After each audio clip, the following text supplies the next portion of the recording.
and welcome to Always Take Notes.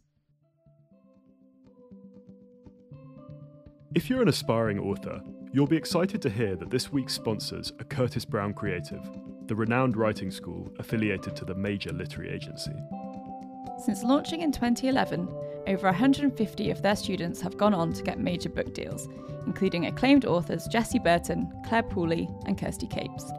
CBC run a wide range of courses for writers at different stages of their creative journeys.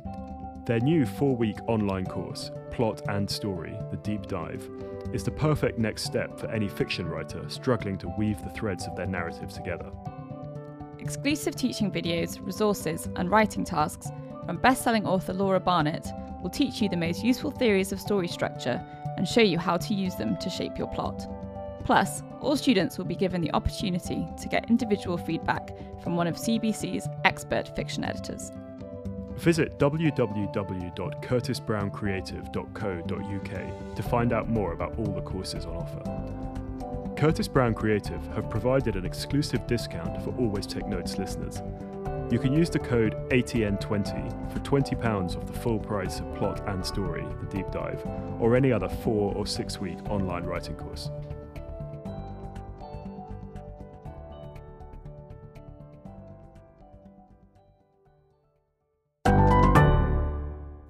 Hello and welcome to Always Take Notes. In this episode, Rachel and I spoke with the novelist Monica Ali. We spoke to Monica about her smash hit debut, Brick Lane, about her recent ventures into screenwriting, and about her latest book, Love Marriage. It's a great episode and we hope you enjoy it. Monica, welcome to Always Take Notes. It's really excellent to have you on the show.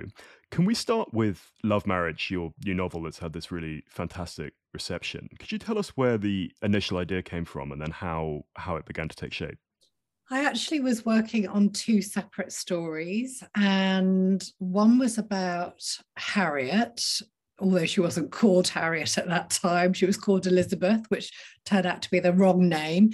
Anyway, Harriet, who is a North London liberal, lovey, famous feminist, famous in particular for a memoir about all her lovers, all the men and all the women.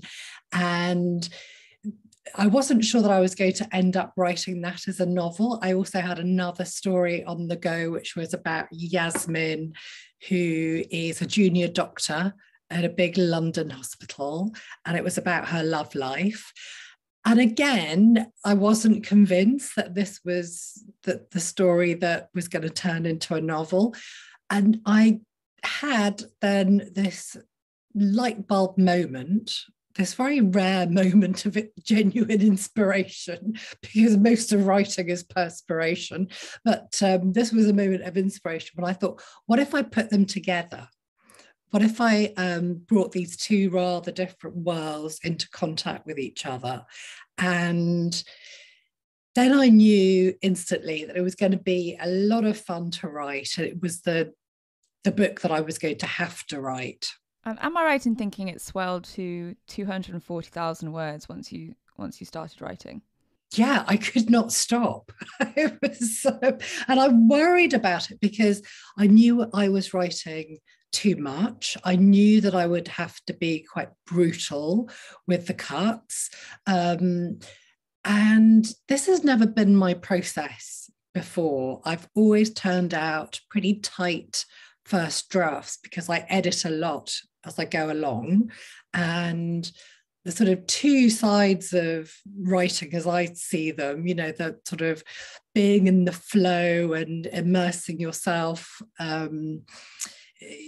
that kind of creative drive has always worked hand in hand with the more analytical, intellectual or craft side of structuring the story and putting all the pieces of the jigsaw together. Whereas for Love Marriage, it came out in a kind of headlong tumble. And I did think, oh my God, you know, this is all wrong. This is not how I'm supposed to be writing. But actually, when it came to the end and I set about cutting it, I really did not need to have worried so much. And I think what I learned from that was that it's not necessarily about my process, the process. I think just every book maybe has a different way of coming into being. So, hopefully I've learned to relax a little bit more about that. One thing I was thinking before we spoke is, did you have a sense when you were writing it of where in the title, in Love Marriage, of where the stress and the intonation was? So was it a love marriage, or was it love marriage? Or was that a deliberate ambiguity that you were playing with as you were putting it together? I love the ambiguity in the title, and it reads differently to different audiences. Of course, I did an interview the other day with an Indian magazine, and of course, that reader, as lots of readers in India would, had taken it as a story about what's known as a love marriage in India, whereas readers here have often asked me, what does that mean? Love marriage. Is it an instruction, like to love marriage, or is it love sort of comma marriage, one coming before the other, or love? Love and marriage is something that people get the title wrong, so they'll say love and marriage.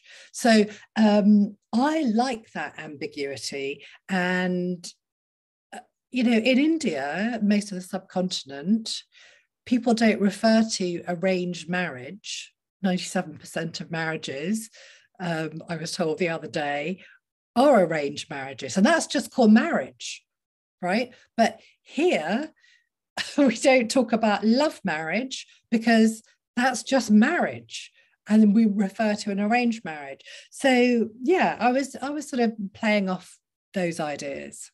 You've mentioned this project kind of having its own sort of creative energy, I guess. Did you approach it in a different way in terms of research or sort of fact finding? I had done a lot of research before I started writing the book, so that is the pattern that I'd followed for other books. So I did a lot of research about the medical profession, about hospitals, about care of the elderly wards, because that's where Yasmin, the protagonist, is situated. And I've done a lot of research about therapy, partly by being in therapy myself, partly through reading. But the point about research, really, I mean, you have to get certain things right. And I was lucky enough to have doctor friends who could check out medical stuff for me. But the point about research is you have to then put it away to it gives you the courage to make things up, and you don't want to be, in my view, dumping all of that research onto the page to show that you've done it. It's got to work for the story. Can you tell us about the hiatus between Love Marriage and between your previous novel with the Untold Story? You've talked elsewhere about your experience of depression and loss of confidence, and how this stemmed from the reception that felt, and this kind of idea that you were being, I suppose, put in a box by some of the critical responses to your work. How did you go about getting through that difficult period, and how did you get back into writing? So I did have a loss of confidence, and I think it's a good thing to doubt yourself as a writer, because you want every sentence and every page to be as good as it can be. But a total loss of confidence is just catastrophic. You have to have some degree of self-belief as well in order to be able to write. So I stopped writing, as you say, for a number of years.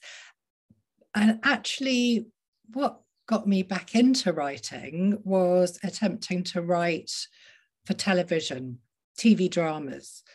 I mean, basically, because I was watching a lot of telly, as depressed people sometimes do, and I thought, oh, maybe I can do that. And then I set about trying to teach myself how to write a teleplay, and I read a lot of scripts, and just sort of educated myself on that. And then I worked with a number of different production companies, got script commissions, although nothing ever ended up on the screen. I just loved the process. I loved learning something new. I also enjoyed the collaborative aspect. And more fundamentally, more importantly, perhaps, it just brought back some of the joy of writing. And it was a reminder that I've got to write no matter what. What were some of the scripts that you read that you felt were sort of particularly instructive or well crafted, or a kind of useful model for what it was you wanted to write? Well, I mean, some of them are not easy to find. You've got to dig around. I mean, some are published. The BBC has some resources on its website where you can look at BBC screenplays, but really the ones that that I found, much more intriguing and instructive were things like scripts for The Wire or 6 Feet Under. A lot of the big HBO productions that almost read like a novel in some ways, although I mean that's a bit misleading because they work in a very different way. It's a different craft, it's a different skill, but the depth of characterization is the thing that appeals to me in those kind of shows. So a point that's come up, we've had recently a number of British novelists who've also done screenwriting on, I think, David Nichols and William Boyd as well. And a point that we asked them about was whether they were working with their TV stuff in this kind of traditional single writer model, or in the US writer's room kind of multi-part under a showrunner way. With your TV stuff, which of those two traditions were you working in? On my own, not in a writer's room. I mean, the other kind of, while we're on this sort of technique bit, we have this perennial question that we always put to novelists on the show, which is whether they are a plotter or a plunger. That's the kind of terminology that we've stumbled upon. So the extent to which they have a narrative worked out in advance, or to which they kind of plunge in. And we've had people at either extremes and also in the middle. And we saw that you've said you've always have an ending in mind before you begin the first chapter, but this idea that you have a destination, not a route map, ideas to multiple routes, and quite an organic process. Could you unpack a little bit how you work in that area? Yeah, so for me, everything in writing is about character. And I always trust that if I know my characters well enough, they will lead me to, I mean, there is some guiding. I don't want to overstate this. The sort of extreme end of both probably your plotters and your plungers would be Graham Greene, who referred to his characters coming out of the shadows and surprising him, and he was entirely led by them. And at the other end would be Nabokov saying, my characters are galley slaves. There's complete nonsense that the characters can sort of take over. And I think the truth, even for them, probably lies somewhere in the middle. So there's a bit of each, but I'm much more towards the side of the characters taking on a life of their own. And I do roughly know where I think the book is going. But for instance, with Love Marriage, I wasn't sure all the way through the writing, or till very late on, whether Yasmin would end up with Joe, end up with Pepperdine, or end up with neither. And I think that was very helpful, actually. So maybe that was a sort of knowing, not knowing.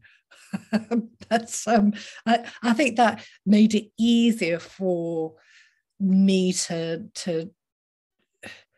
have the reader guessing, because I was uncertain. Do you ever find that you, sort of to extend the following of the characters metaphor, do you ever kind of lose them? And if so, how do you refine them again? Do you have any particular kind of methods, going for a run, going for a walk, to kind of help you clear your mind? I do. I mean, walking generally helps with if I get stuck or, there's a sentence that just won't come out right. But the characters, I feel that's a sort of different issue because, I mean, I can't start writing until I can hear them, until I can hear the way that they speak, their tone of voice, their cadence, the rhythms of their language, all of that. So I haven't really experienced that thing of them leaving me.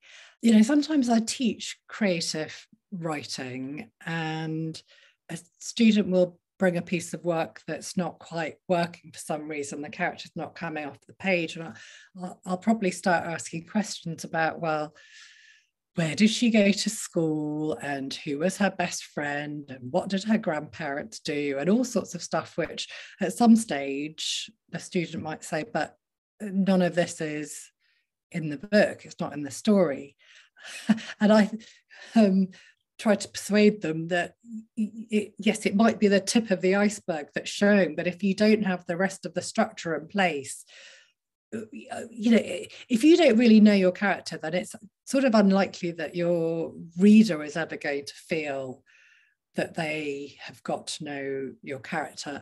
And there's also sometimes a tendency, I feel, with perhaps new writers, perhaps other writers as well. Perhaps I'm guilty sometimes myself, but I try not to do this. That attempt to characterize through sort of a surface personality, like decorating a character with quirks and tics and a limp and an eye patch and mannerisms and sort of signifiers. It's not that those things are relevant or are necessary even, or not fun to do. But I would always encourage my students to think about, I mean, how I tend to put it is there's personality, which is sort of surface level interactions, and then there's deep character. And character is action, and action is character. And the truest, deepest character is seen or emerges when your character is under stress. So what do they do under stress? Action under stress equals character. Could we roll back now to the start of your career and where your interest in books and in writing began? It's right that you were always reading as a child, and then post-university you had these early jobs in publishing as a copywriter. Yes. I mean, I always had my head in a book as a kid.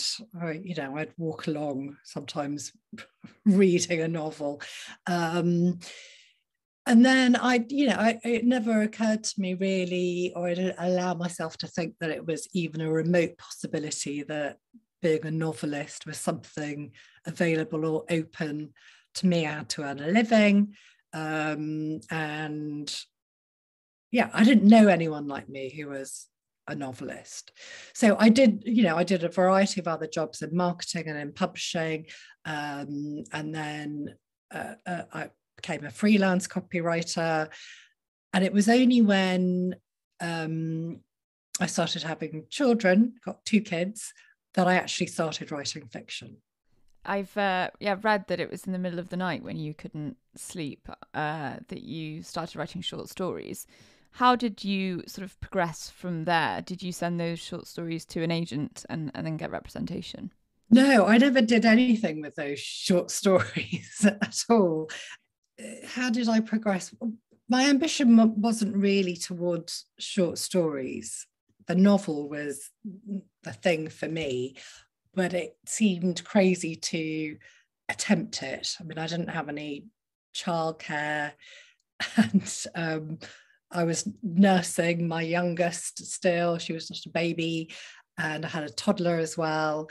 And then my grandfather died, my mother's father, and we went to the funeral, which was up in Lancashire. And then we had happened, I mean, purely coincidentally, to have booked a holiday, which was started the day after the funeral, and that was in the Lake District. And yeah, there's just something quite galvanizing about attending a funeral. I mean, you know, life is, you only get so many days. And so yeah, that was the day after my grandfather's funeral, that I sat down and my husband took the kids off for a couple of hours, and I began writing what turned into Brick Lane. And could you tell us then about the journey of getting an agent and getting a publisher, and then this kind of extraordinary experience of the book having a lot of publicity even before it was published? So, I mean, on the show, as we alluded to, we love to kind of unpick these mechanics of, you know, how a career develops and these things. So, you know, we'd love to hear, as, you know, in as much detail as you can recall. I know it's a while ago, but how all that piece all worked out. Yeah, God, it's ancient history. A bit randomly and haphazardly. So I didn't have a plan, but I had worked in publishing, as you mentioned earlier, and I had a friend from that time who was a copy editor, a desk editor, and she happened to be doing a maternity cover, again as a copy editor at Transworld, and I was looking for a bit of friendly feedback on my early chapters. I thought it was way too soon to be thinking about, you know, sending it out or investing in a writers and artists yearbook. Is that what it's called? The writers and yeah.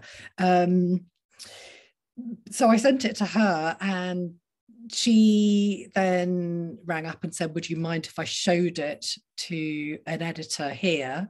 And I said, go ahead, thinking nothing of it really. And then I had a message to say, do you have any more chapters? And I had another couple by that stage. And then they made me an offer. So you know, we met for lunch, that's right. She asked to have lunch, and then she made me an offer there and then, which was astonishing. I had to excuse myself and go to the loo and sort of jig up and down in front of the mirror. And of course, I wanted to say yes straight away. She said, come in for a meeting, and I met some other members of the team, and actually one of them said, you should really have an agent, because I was you know, happy to just sign anything because it seemed so extraordinary to me, you know, and it was extraordinary. But then I took that advice and got an agent. So did that agent then sort of ship it around, and was there an auction for it? No, I didn't want to do that. I just wanted to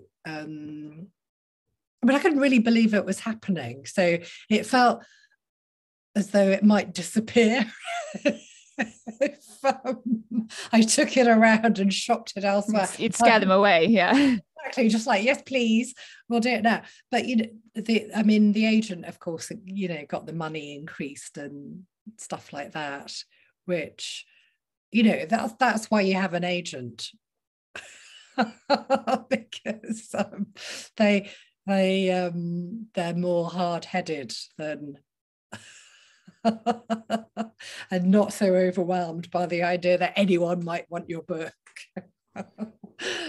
And this whole experience you had of having success before it was even published, is it right that you were on the Granta Young Novelist list before the book had come out in 2003? Yes. I mean, but they had read it, of course. It was improved. It wasn't quite as mystical and magical as, they hadn't even seen it. They had read it, but it was pre-publication.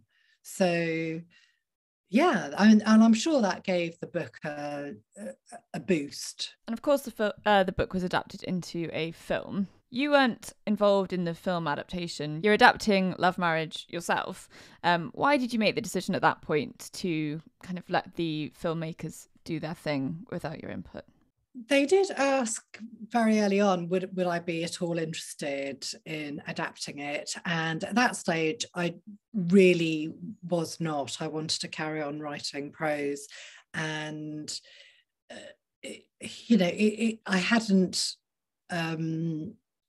I hadn't even ever read a film script or a television script at that time. So it would have been kind of an absurd thing, I felt, for me to take it on.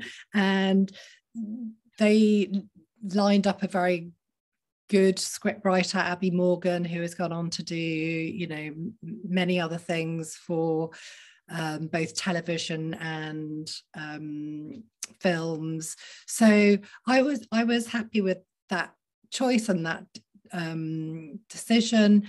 And then they kept sending me scripts, drafts of scripts, and they would just pile up in the corner of my study, and I didn't look at them at all.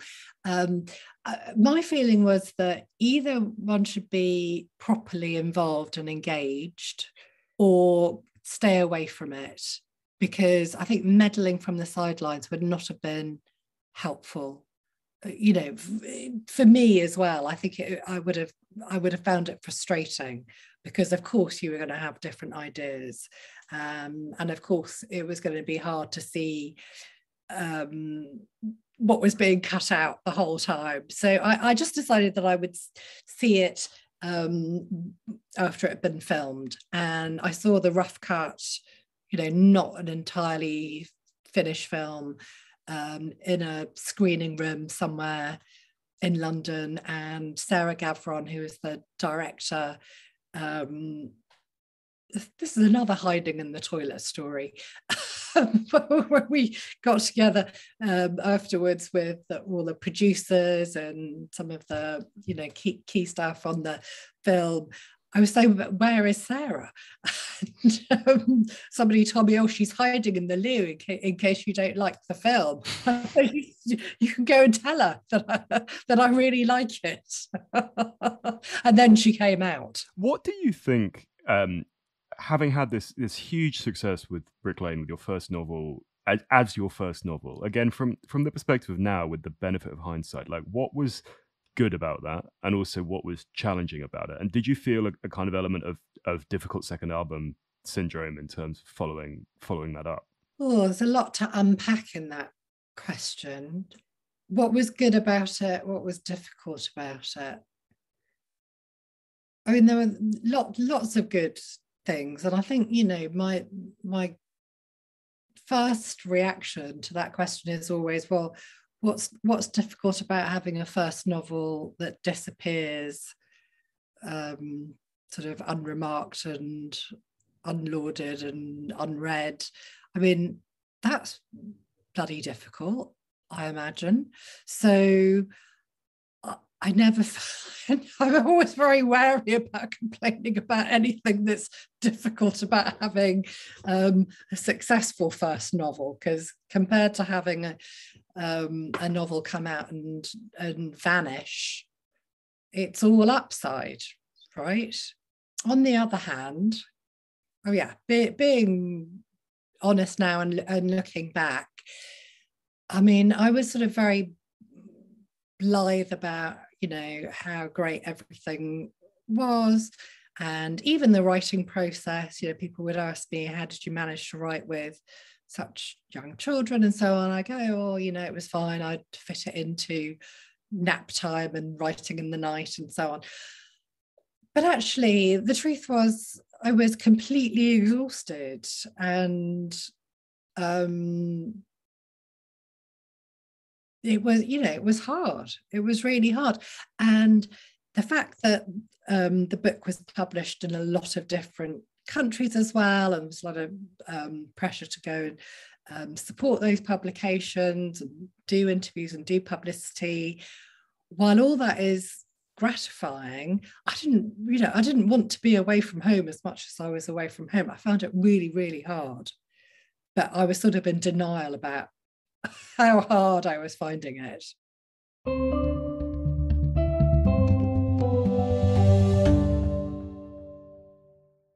Hello, it's Artemis, the producer of Always Take Notes. I hope you're enjoying Simon and Rachel's conversation with the fantastic novelist Monica Ali. It's time for the next instalment of our segment where we share bonus material from previous guests of the show. This week we hear from the journalist and author James Ashton on the most important trait a writer should have. I think it's important to know your market, particularly if you're bringing a book out. Read widely what's selling, who's good, and that should impact how you treat your subject matter and the style of the product that you put out. I think stamina is very important, obviously. Switching from newspapers into something like an 80,000 word project is a big change. And for me, there was a shock. Book writing can be quite antisocial. So I think it's important to be able to enjoy your own company. Once you get past the research phase, it can be quite a lonely period ahead of you. That was James Ashton. And if you were interested in what James had to say, you can listen to our full episode with him now via our website, alwaystakenotes.com. Now back to Simon and Rachel's conversation with Monica Ali.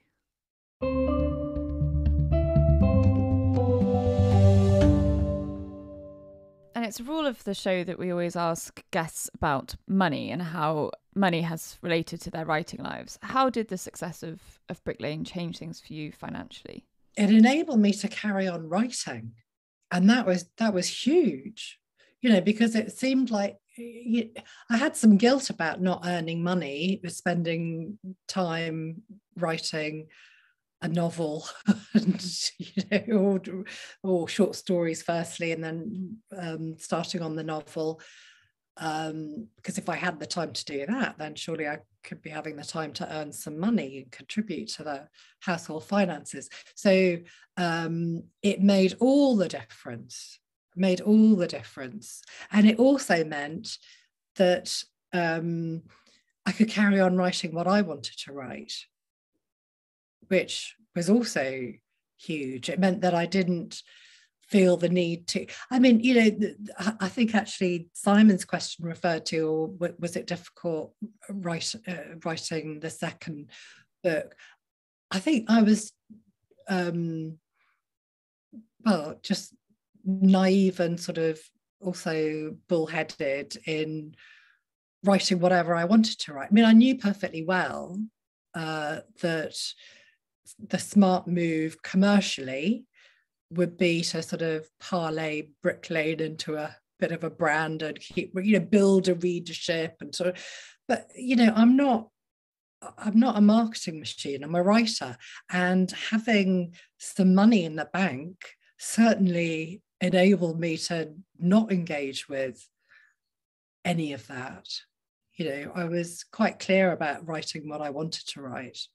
I have a couple of questions to follow up on that in terms of, since then, have you been a kind of full-time novelist? You said you'd done some teaching and some screenwriting and stuff, but how is it you sort of structured your life since then? And the other part, and this is going into the kind of nitty-gritty like we love to do, but with Brick Lane, was the thing that made it this big financial boon for you, was that the fact that it had sold in multiple territories, or was it just that it sold a lot and so you had royalties? Like at what stage did you realize you were going to have this kind of windfall from that project? Or was it the TV? Was it the film that then? No. I mean, the film was nice, but no, that wasn't the big thing was the number of copies it sold. Yeah. In here and in the States, and yes, it sold into a lot of other languages. I mean, some of those negligible in terms of amounts of money. I mean, I remember there was a Spanish edition, and then there was a Catalan Spanish edition, which probably I earned probably 2p or something, a few pounds, whatever. But I loved the fact that there was a Catalan Spanish edition. It was really exciting for some reason that somebody had bothered to do that. But yeah, the main money is just from selling a lot of copies. And yeah, the second part of my question is, how have you written worked full time as a novelist since then, or you had these other bits of the teaching and the script writing stuff? How does that all fitted together in the time since then? Are you asking from a money perspective, or sort of both, really, both money and time? Yeah, well, time is one thing, because I've also been raising a family over those years, so that's takes up an awful lot of time. So I wouldn't say full time in a kind of Charles Dickens way where somebody else does everything for you. That's and, that's never happened in my life. Yeah, it's been my primary source of income, but then there's been years when I've earned very little from any source, and I've been lucky in that I'm not the sole breadwinner, so that's been feasible. Moving on to your subsequent books, set in Portugal, one set in the kitchen of a London hotel, and one is about Princess Diana. Where did the ideas for those come from? And do you think there's a kind of unifying thread across them? Do you think there's a preoccupation that they share? So Alentejo Blue, the one set in a Portuguese village, very much inspired by the fact that for many years we had a house in a Portuguese village, or just outside a Portuguese village, in a very rural part of the Alentejo. In the kitchen, I suppose, I mean, it's set in London, but also in a Lancashire mill town. Ex-mill town, really, because the mills have sort of closed down, and I grew up in one of those towns, so part of it comes from that. I've lived in London for most of my life, so that's the connection there. And then I suppose the one that people see as even more left field would be Untold Story, which is about Lydia, my fictional princess, and this sort of what if story. What if she hadn't died? And I think, I remember critics referring to that as, it's a curious marriage of author and subject matter, or it's a bewildering choice of subject matter. And I get that people were surprised. Since then,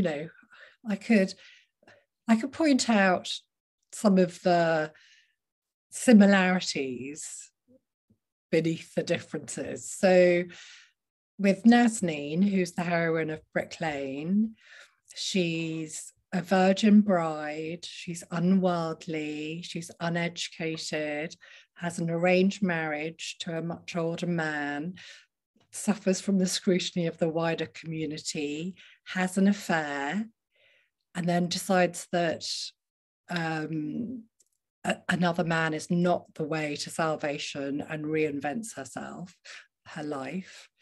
And on the other hand, Lydia in Untold Story, entirely different. She is a virgin bride. She's uneducated, unworldly, has an arranged marriage to a much older man, suffers the scrutiny of the outside world, has an affair, and then decides that a man isn't the way towards salvation, and reinvents herself and her life. So, yes, of course, they are at opposite ends of the spectrum in society. But there's an even more fundamental thread that binds them together, and that is really the thing that's motivated me in a lot of my writing, which is that Nazneen is a brown woman in a sari. She speaks very little English. She's the kind of person that somebody might pass in the street and almost dismiss or not think about too much as having a deeply complex interior life, as being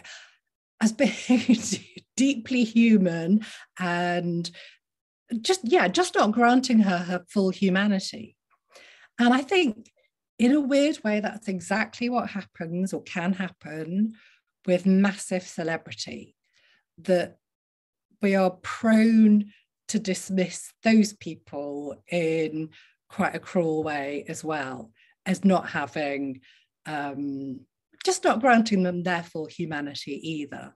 And I think all of those assumptions, knee-jerk reactions,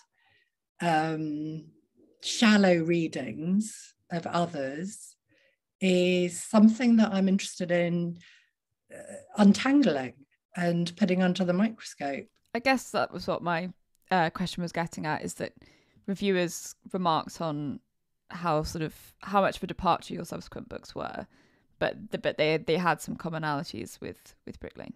Mm-hmm. Following on from Rachel's question about, with these other books and this kind of unfair critical response that you were feeling, what was the reaction internally from your publishers? Were they supportive, and were you with the same editors and the same house throughout that time? Yeah, I was, although I've changed publishers now for Love Marriage. I mean, I wasn't under contract, and my agent suggested that I'd never actually had that thing of going to the manuscript being auctioned.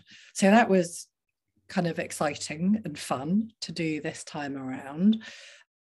Yeah, I'd have to say, I think this is quite a difficult point to make. I'm not sure if I'm going to be able to explain it clearly, but I'd like to be able to draw a distinction between receiving criticism or negative reviews or whatever, which of course I don't like as much as anyone else doesn't like them, but that's not the thing. That's not the thing that in the end knocked my confidence. And it took me a few years of therapy to understand this. It's not something that I was aware of, but it was the sense that the work was being perceived as not authentic. That so I would get asked this question a lot. Are you trying to get away from something? Are you trying to get away from Brick Lane? Are you, why are you not staying on that track? And really what it felt to me inside, although I could not have articulated at the time, was that I wasn't being truthful in some way, that I was trying to, escape my ethnicity or what, it's kind of insulting when you think about it. So, I mean, of course, I have an interest in my Bengali heritage. My father's Bengali.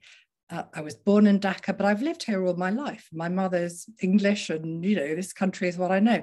So that idea that I wasn't sort of allowed, or I was being a bit fake, was the thing that I really, really struggled with, because it felt like a denial of who I was allowed to be. So it was only through the therapy that I could sort of understand what it was that had, led to that sort of collapse of confidence and depression and so on. So, I mean, I don't wish to deny that, it's tough getting criticism. I think, most writers, if they're honest, would prefer to have rave reviews than negative ones. But there's really something else, that was going on as well. Does that make any sense? I mean, it's kind of difficult to explain.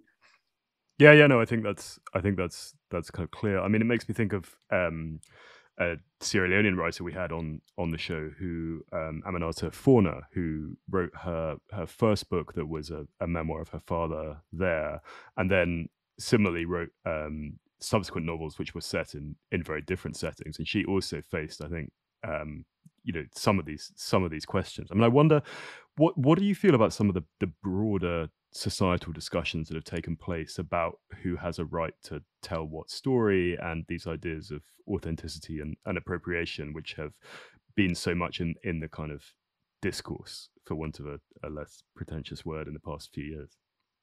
Well, I think one of the most damaging pieces of advice that's been bandied around eternally for writers is write what you know. I would say write what you want to, what you're interested in, what excites your curiosity, and then do your research, go and find out about it. I mean, it's that idea of trespassing into areas that are beyond our experience is a no-go, is ultimately would be the death knell of fiction, But maybe it explains why there has been so much interest in autofiction recently. That we can't tell anyone's stories apart from our own. But that doesn't actually solve any problem, because you can't write even autofiction without involving other people. I mean, nobody grows up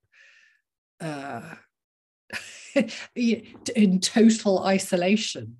You are necessarily telling others stories from your perspective. So I think as writers, we need to reserve the right to be engaged in all aspects of the human experience, and then do the research, and then trust in our empathy and our creative powers. Otherwise, we'll never go beyond gazing at our own navels. I think I read somewhere as well that you said that it would result in just lots of memoirs, which, although popular, would make quite a limited reading pool. Yes. Autofiction and memoirs. There has been also an increase, I think, in interest in memoirs. That is true. I mean, you can't imagine somebody writing like Tolstoy now, can you? Really taking that sort of position of authority and all-knowingness. I mean, that would be hard to emulate these days. So I'm not. Fiction evolves, and different styles of fiction will keep coming along, and that is all to the good and to be celebrated. But fundamentally, the clue is in the word, isn't it? We make things up. And that's something that in love marriage, that there's also some references to, because Yasmin's father at one stage is very angry with her for writing about the love marriage in the book, which is the story of Yasmin's mother and father getting together. And he's furious with her when she thinks that he's going to be proud. He says, what is the difference between this creative writing and telling lies? It's interesting that you brought up love marriage again here, because I was interested to ask, where do you see that fitting into this broader experience? Because in some ways that is a return to the British Asian experience and the some of the territory you started out in Brick Lane. And this book has been extremely well received. It's had really fantastic reviews and stuff like that. How do you feel about both having in some ways returned to some of the subject matter you started with, and then the reception that the book has got? See, I just refute the premise of your question. Okay.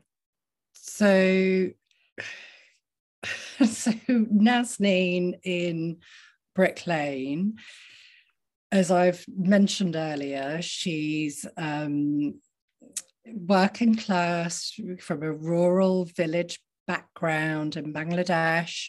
She lives in Tower Hamlets, which is a deprived area of London. She's uneducated, doesn't speak English, she doesn't have a job until she takes on some sewing. Yasmin, on the other hand, is born in London. She's thoroughly British, though her parents are originally from India. She's highly educated. She's a professional. She's a doctor, and she lives in a nice, respectable suburb of London, and she's middle class.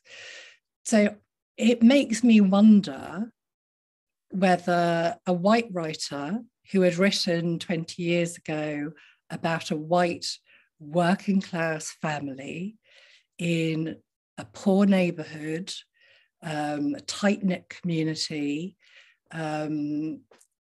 with little education and one set of family issues and dynamics, if they then wrote 20 years later about a middle-class white family who are professional and live in a nice neighborhood and have a different set of family issues and dynamics, I wonder if they would be asked, oh, you've gone back to writing about a white family. I mean, it's just sort of, I think all white families are automatically granted their uniqueness, and all brown families are somehow lumped together as one. I hear your point on that, but I mean, as you've alluded to yourself, like this was in the way the books were perceived, rightly or wrongly, that was a factor, and I don't think that's necessarily a legitimate point. I can very much understand the point that you're making, but I think also,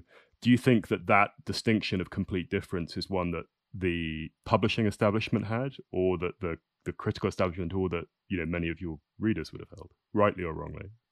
I mean, I tried to avoid the reviews, but I might sit down and read them all one day. And I've had snippets from my publisher and stuff, but sometimes you can't avoid them, right? So we went to stay in Bristol with my in-laws last month, and my mother-in-law, being proud that I've got another book out, had pinned a review onto the fridge. So, there it was as I was eating my cornflakes, and I couldn't avoid it.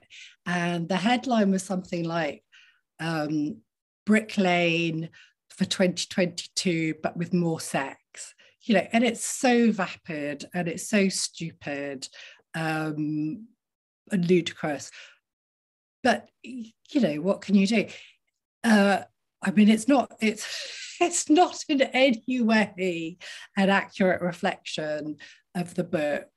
But as you're hinting at in your question, it's a good selling line. It's I'm sure that would bring readers to the book. The fact that it happens to be untrue is a minor inconvenience. Yeah. I don't mean it's a minor inconvenience. I mean, I find it really annoying. As I said before, I'm a writer, not a marketing machine. We had Johnny Geller on the show, and he was talking about, obviously he doesn't see it as untruthful, but when he's pitching books, it's helpful for people sometimes to have that referent saying this X meets Y, just because it gives people something to sort of hold on to, I guess, intellectually, to sort of understand what it is, even though it's something in its own right that is not sort of nodding or in thrall to either of the works that it's being compared to. It's just something that is a useful sort of psychological tool. Yeah, but that's a different point, I think, that you're making. Yeah. That's a separate and different point. Yeah. We're coming towards the end of our time, so I wanted to end with a question that kind of takes a step back and asks about some of your kind of influences or writers that you've admired in the past. You've mentioned Jane Austen, and I was heartened that you brought up Graham Greene, because I noticed that you've written introductions and sort of conclusions to his work. In what ways do those writers in particular, or others, inspire? Well, I mean Jane Austen most obviously in connection to Love Marriage, actually, because she wrote constantly about courtships, engagements, marriage, and through that supposedly rather narrow domestic prism, she actually gives us a lot about the world at the time, about power structures and class and money. She's very, very precise about money, position of women, and so on. And today, with Love Marriage, completely different landscape, and Yasmin's a young professional, etc. But I still think that the expectations and customs and rituals and family dynamics around a proposed wedding can still be a really useful lens onto wider society. And a final question from me. Could you tell us what your next projects are, or if you've got any on your horizon, and both with fiction, but also whether you're continuing with the screenwriting as well? Well, I'm adapting Love Marriage for television, so that is taking up all of my time at the moment. Could you tell us a bit about that and how that feels as a different discipline that you've immersed yourself in the past years, and how that tell us a bit about that experience. I mean, I'm really enjoying it because I get to spend more time with my characters. It's exciting because there was an auction for the screen rights, and I've gone with New Pictures, who, I mean, they've done a lot of stuff for the BBC and for Sky and other places. Catherine the Great was one of theirs. White House Farm, Des. They're just brilliant. They're really good, and the major challenge is structuring, and they're very useful for me to helping me with that. I mean, there's a lot of story in Love Marriage, so I think the usual challenge adapting a novel for television is often that TV is just such a story-hungry medium that you can quickly run out of story and you have to invent new stuff for the screen.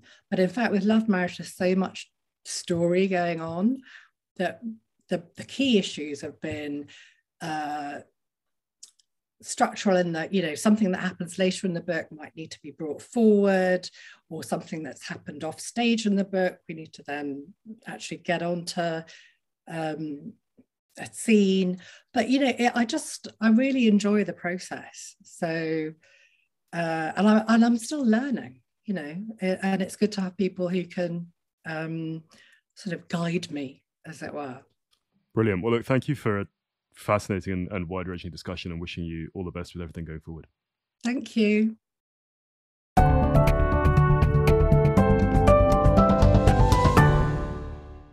That was the Always Take Notes interview with Monica Ali. Her website is monicaali.com, and her latest novel, Love Marriage, is published by Little Brown. We wanted to draw your attention to our crowdfunding page on Patreon.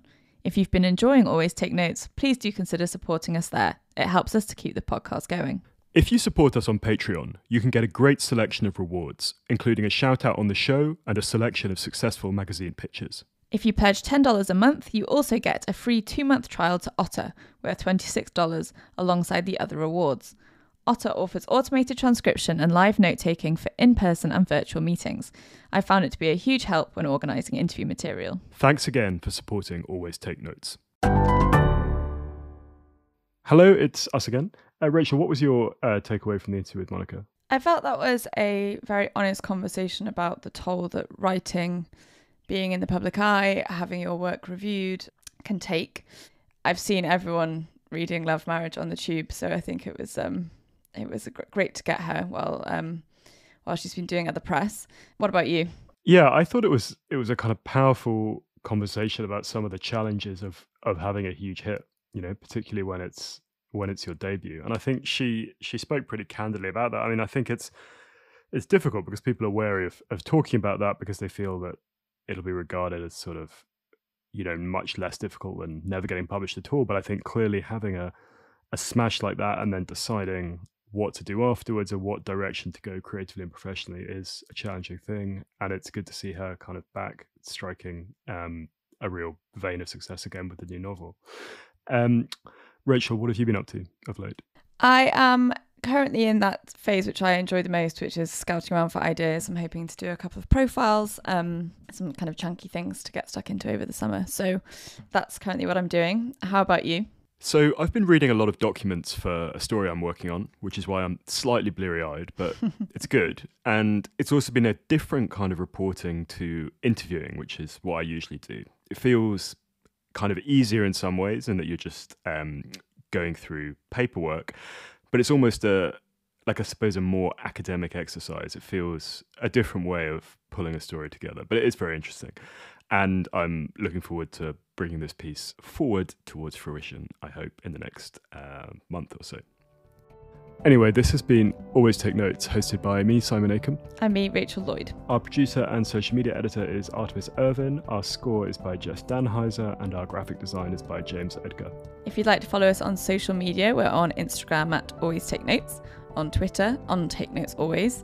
If you'd like to support us on our crowdfunding page on Patreon, we're under Always Take Notes.